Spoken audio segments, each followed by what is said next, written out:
Let's see how we can change a column's width and a row's height in an Excel spreadsheet. As we can see, the contents of the cell C2 are not entirely displayed on our screen. Therefore, we'll have to increase the width of column C. We'll hover the mouse pointer between columns C and D until it takes the form of a double arrow. As soon as we see the double arrow, we click once and, holding the left button down, we drag to the right. We've increased the width of column C.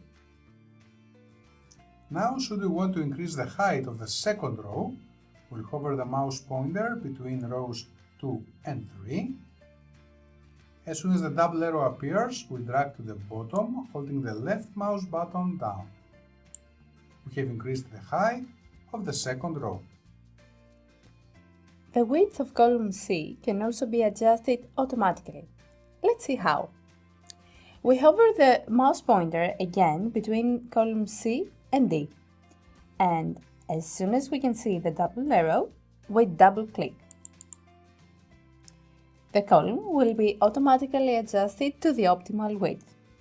Also notice that as we increase or decrease the width of a column, there are two numbers appearing above the double arrow.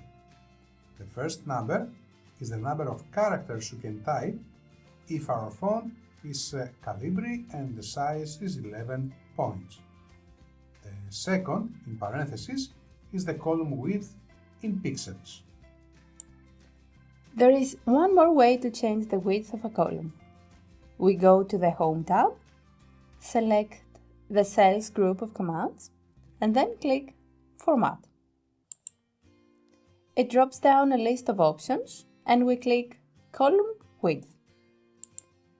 In here, we can type a specific width in characters. For example, we type number 10 and click OK. The column width will then be adjusted to 10 characters. The same applies to rows.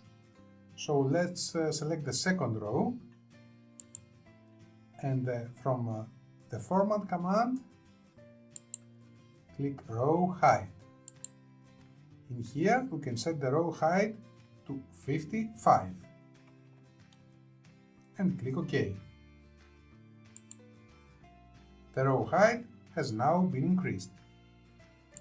So we have learned how to change the width of a column at the height of a row, something that will help us a lot in making our sheets more readable.